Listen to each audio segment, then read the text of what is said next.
بیزار نظر آنے والے لوگوں کے لیے کافی ایک بہترین ٹانک درجہ رکھتی ہے۔ اگر آپ اپنے موڈ کو خوشگوار کرنا چاہتے ہیں تو ایک کپ کافی آپ کے موڈ کو خوشگوار کرنے میں عام کردار ادا کرے گی۔ پچھلی دہائی سے کافی کی ساں میں ایک نئی جہت کا اضافہ ہوا ہے۔ اسے کولڈ کافی کا نام دیا گیا ہے۔ ماہرین غذائیت کا کہنا ہے گرم کے بجائے کولڈ کافی یعنی ٹھنڈی کافی پینے کے زیادہ فوائد ہیں۔ آج کل کے بھاگ دوڑ والے زمانے میں ڈپریشن کے باعث دورہ پڑنا، جھٹکے لگنا اور نیوم بیہوشی طاری ہونا ایک عام بیماری بن چکی۔ کافی جیسے روایتی مشروب کے استعمال سے اس دورے کے خطرے کو 20% تک کم کیا جا سکتا ہے، کیونکہ کافی میں انسولین پر مزاحمت کرنے کی طاقت ہر درجہ ہوتی ہے۔ اسی بنا پر اس سے دوڑے پڑنے کی بیماری پر قابو پانے کے لیے بلیک کافی عمدہ ٹانک ہے۔ کافی نہ صرف پینے کے لیے استعمال کی جاتی ہے بلکہ اسے کھانے کے لیے بھی استعمال کیا جاتا ہے، یعنی اس سے کیک بنائے جاتے ہیں۔ اسی طرح کافی فلیور آئس کریم شائقین میں بھی بہت مقبول ہے۔ کافی پاؤڈر کو مختلف بیکری آئٹم پر بھی چھڑک کر اشیاء کے ذائقے میں خوب اضافہ کیا جاتا ہے۔ کافی کے یوں تو بے شمار فائدے ہیں، لیکن بات ہو رہی ہے خواتین کی۔ خواتین کے حسن اور خوبصورتی سے اس چیز کو مربوط نہ کیا جائے تو ناانصافی ہوگی۔ چونکہ کافی کی خوشبو مصور کن ہوتی ہے، اس لیے اس کے پاؤڈر کو ہاتھوں کی صفائی بطور لوشن بھی استعمال کیا جا سکتا ہے، خصوصاً وہ خواتین جو کام باورچی خانے میں زیادہ کرتی ہیں۔ کام ختم کرنے کے بعد ہاتھوں کو پیاز اور لہسن کی ناگوار بو سے چھٹکارا دلانے کے لیے کافی کا بہترین لوشن بنا کر نہ صرف بدبو سے نجات پا لیں گی بلکہ تر و تازگی کا احساس انہیں فرت بخشے گا۔ اسی طرح وہ خواتین جو اپنے چہرے کو کیمیکل سے پاک قدرتی چیزوں کی مدد سے خوبصورت بنانا چاہتی ہیں، وہ کافی سے نہ صرف سستا بلکہ بہترین ماسک بنا کر اپنے حسن کو چار چاند لگا سکتی ہیں۔ کافی ماسک بنانے کے لیے 1 چمچ بیکنگ سوڈا 1 چمچ کافی پاؤڈر میں ملا لیں، اسے بغیر چکنائی والے دودھ اور تھوڑے سے شہد کے ساتھ ملا کر لیپ بنا لیجئے۔ اس ماسک سے چہرے پر ہلکا سا مساج کریں، کچھ دیر لگا رہنے دیں۔ اس ماسک کو تقریباً 20 منٹ اپنے چہرے پر لگا رہنے دیجئے، پھر نیم گرم پانی سے دھو لیں۔ یہ ماسک چونکہ کافی سے بنایا گیا اور کافی میں یہ صلاحیت ہے کہ وہ چہرے کے مردہ خلیات ختم کر دیتی ہے۔ یہ چہرے کو ایک قدرتی حسن اور خوبصورتی عطا کرتی ہے۔ اس ماسک کے استعمال کے بعد یقیناً اپنا چہرہ دیکھ کر حیران رہ جائیں گی۔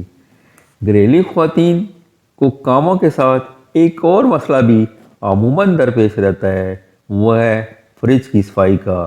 اگر فریج میں کوئی ایسی مخصوص سبزی یا شے رکھ دی جائے جس کی بو پھیل جاتی ہو تو انتہائی تکلیف دہ ہوتی ہے۔